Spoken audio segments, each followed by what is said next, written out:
Hi, this is Lisa Hazard with We're All Psychic, and today we are interviewing Misty, and by we, I mean me. Misty, would you like to say hello? Hello. I hope everybody is doing well today. I do too, but somebody's probably having a crappy day. Maybe we can cheer them up. Maybe.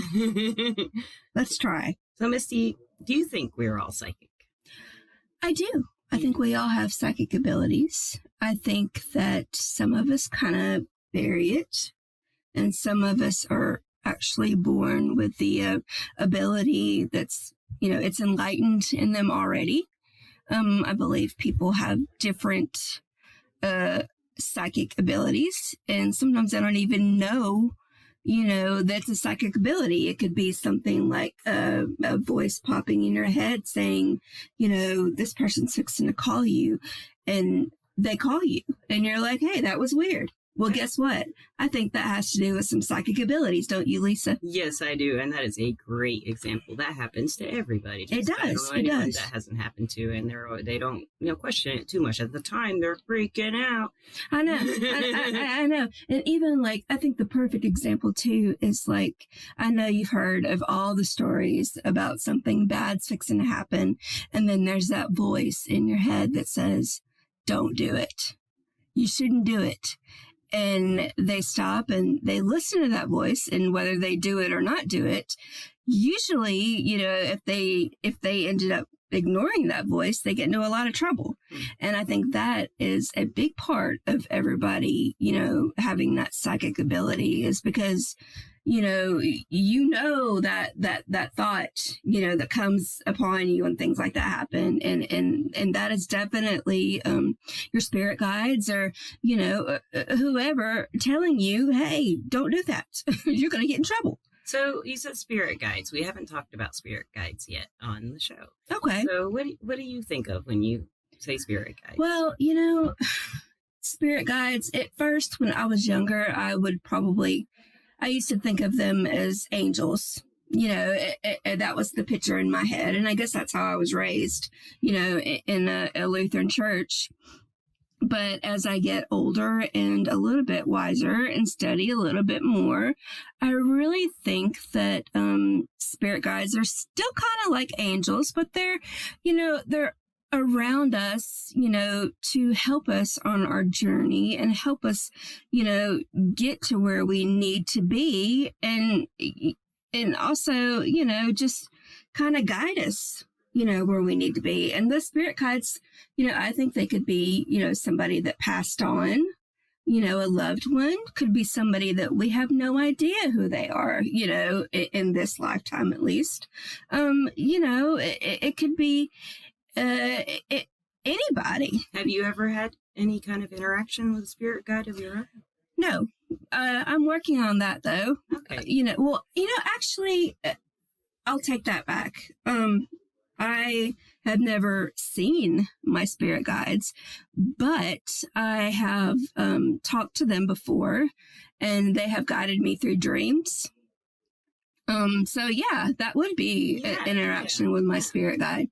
You see, I'm learning, and I still am, trying to figure out my abilities. And, when you say talk about spirit guides, well, I asked the spirit guides to help me in my dream, and they did. So that would be an interaction. That would be an interaction with spirit guides. So one of the things when we've been talking lately about this interview and getting to know each other better, I was curious about your experiences with empathy mostly, because you have definitely, in my professional opinion, a lot of empathy, and you deal with it all the time. You're one of those people who can just everywhere. You're bombarded with emotion, it seems like. Yes. You feel all of them. Mm-hmm. And I would like to hear about that. What is that like for you? Well, when I was younger, I definitely could feel, other people's thoughts around me. And, a lot of times it would drag me down, if somebody was upset, it was almost like I was in their shoes at that moment. And there was nothing I could do to help this person, but my gosh, I felt, just how they felt, like as if I was in their place. And, the older I got, I think the more depressed I got because of it. Because, here I am experiencing all this negative stuff from people, and I always want to help people, and hearing about all these negative things, and then taking it all in, that affects a person, and and that did cause me, and still does, to have a lot of depression issues. And, I grew out of a lot of it as I got older. And I think I tried to block a lot of it out, but it's not an easy thing to do. No, it's not. And the older I get, the more I would like to learn about it, and how to block that kind of stuff. And, I was talking to you the other day about how, a lot of people that have that ability, they think that they're crazy and that they need to be on medicine. And, I have to be on medicine just to calm me down, because I'm so emotional. I would just break down in tears, for the silliest things, because I was absorbing all this emotional energy. And, it has helped me get through it.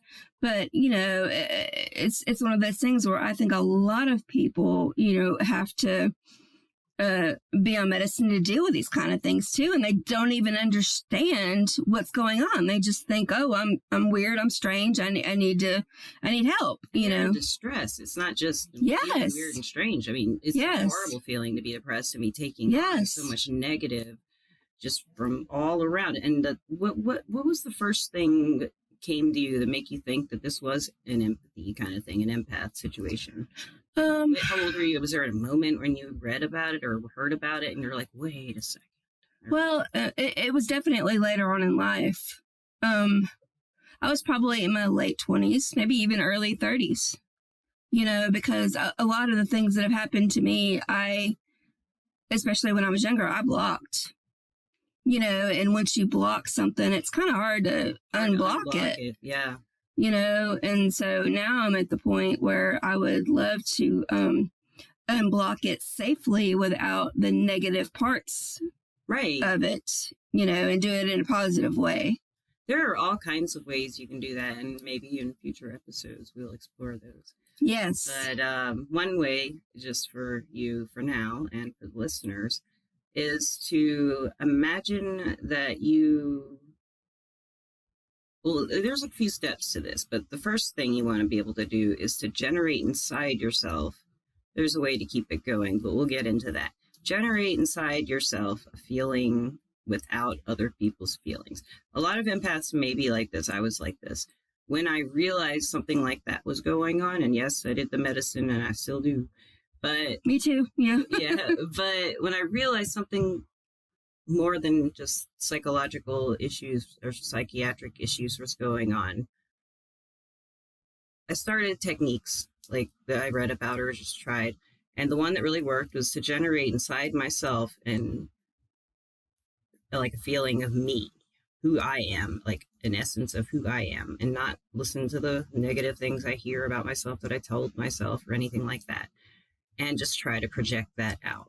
Like a bubble? You could, a lot of people do a bubble or a shield around them, an egg. Mm-hmm. Or what I do is I try to push out like good feelings, and it keeps the bad ones from coming in. So, but first I have to build it up inside of me. Now, when I was younger and figuring this out, the weird thing was that I didn't really have any emotions of my own. All my emotions were from other people. You know what I'm talking about? And once you realize that, you're like, wow, who am I? Yeah. I was like, well, there's nothing I dead inside?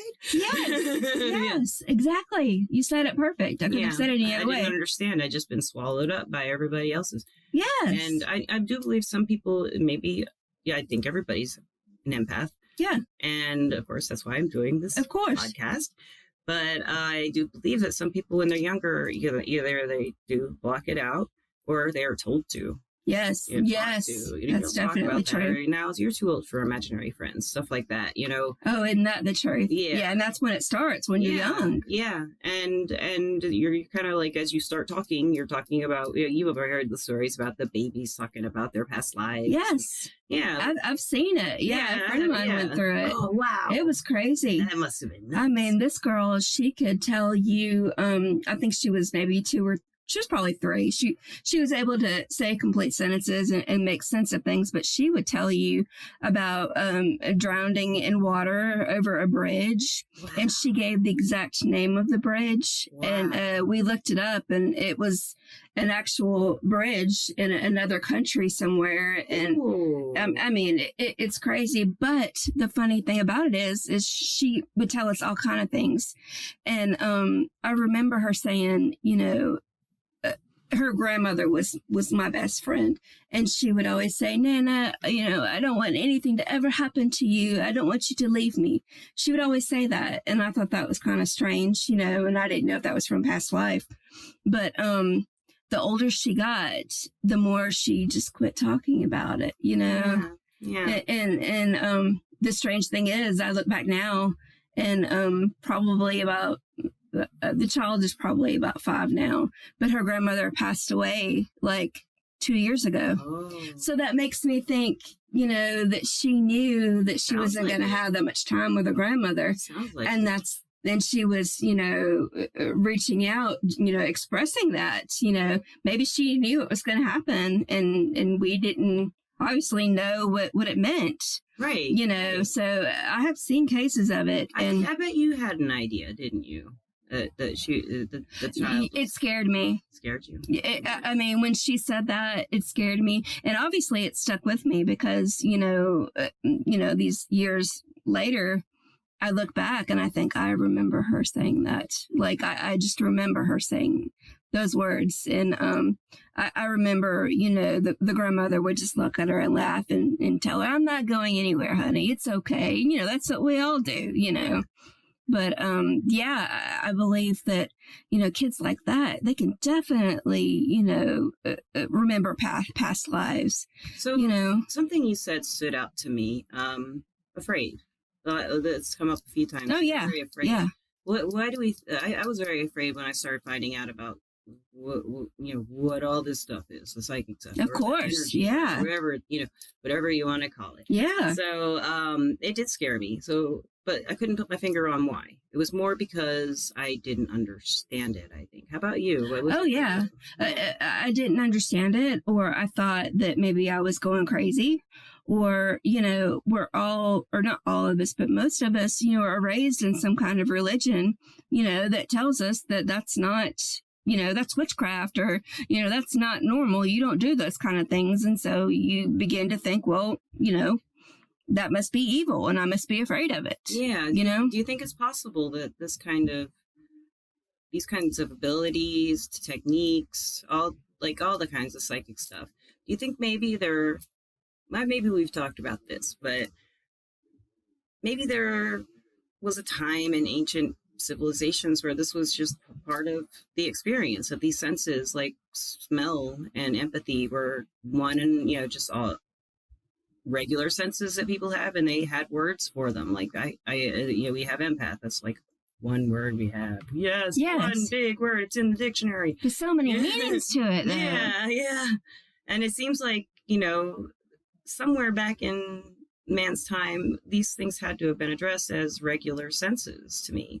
I think so. It's just like, it's like buried knowledge, or a lot of people use it now as it's become very popular. Yeah, nowadays it is. It's great. Yeah. But I mean, you know, back in the time that we were raised, it wasn't like that. No, not at all. I mean, you know, if you were to go to a psychic, that would be like, you know, well, you're dealing with the devil there, or witchcraft, or, you know. Yeah. Thank God that my mother did not raise me like that. My mother was very open about this kind of stuff, and she had experienced things.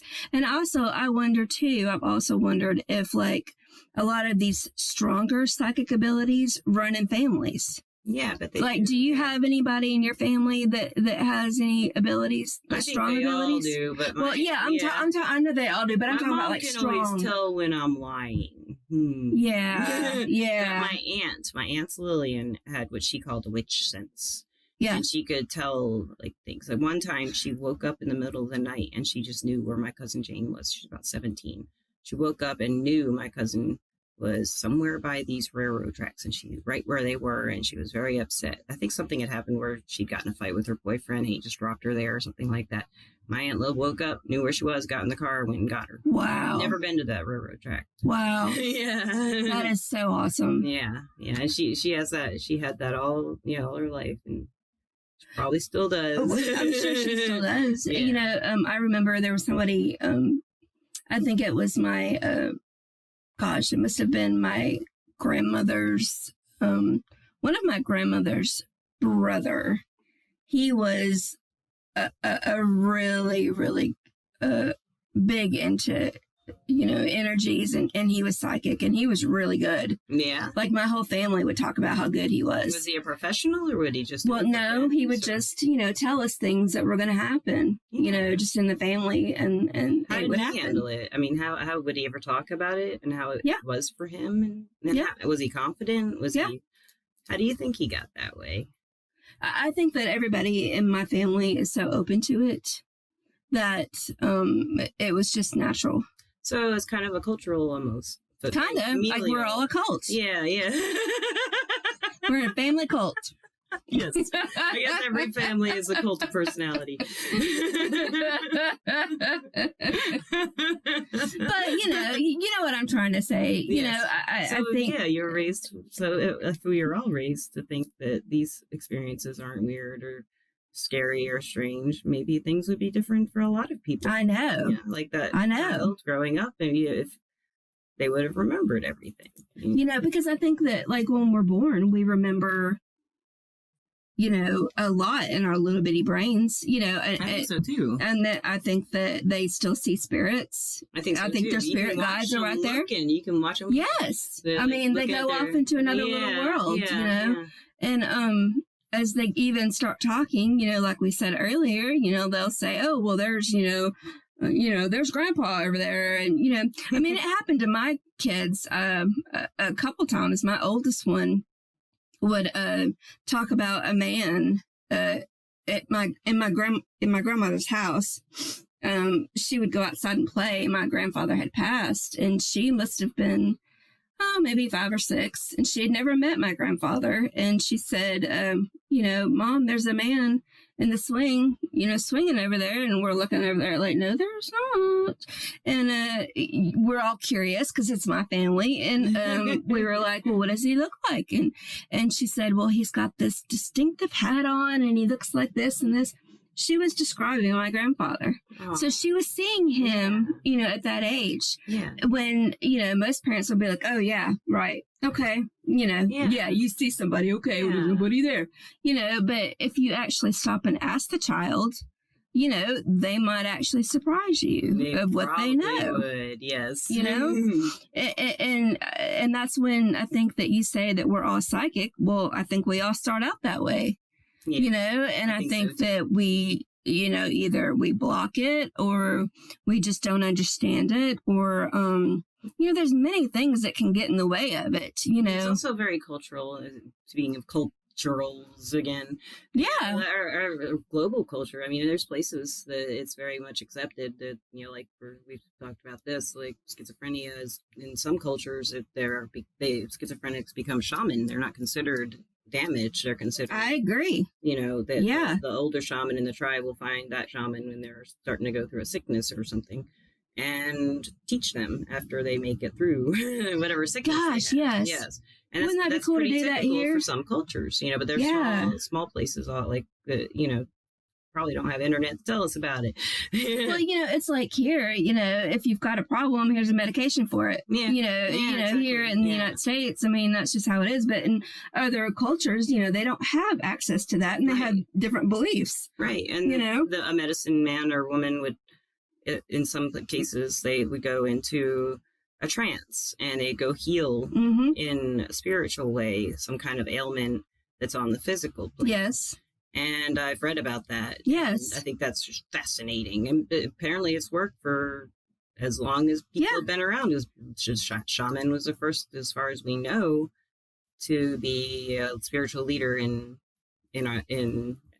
known human history. Mm-hmm. So, and not only that, but they used a lot of the natural herbs, right? And all that, for medicine. And I also think when we're talking about psychic and how we all are psychic in certain ways, and some people have a stronger part of it than others. But what I have learned, especially in the last few months, is it's a lot of work. I mean, once you've closed that door, it's not easy to reopen it. And it's a lot of meditating to try to get things opened up, and it's work. And there's always peyote. Yes, and that is definitely the way to go. That's always the way to go. I mean, you can open that mind up and go as far as you want. Maybe it'll never close again. Yes, if you're lucky.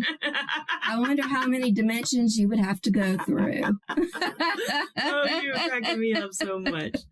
Well, Misty, I think this has been a fabulous interview, and I hope the first of many. Me too, because I'm not ready for this to end. I know I'm not either, but maybe we should just keep it short and sweet for now. And maybe we'll do it again next week. I think that we should. Possibly we could. All right. It's on. High five to us. High five. Because we're all psychic. I like her. Do you like her? I like her. I guess I don't have to ask her yet again if she thinks we're all psychic, because I think we know her answer. She did say it once or twice. And thank you again. Thank you. And this is Lisa Hazard and Misty with We're All Psychic. And we'll see you again later.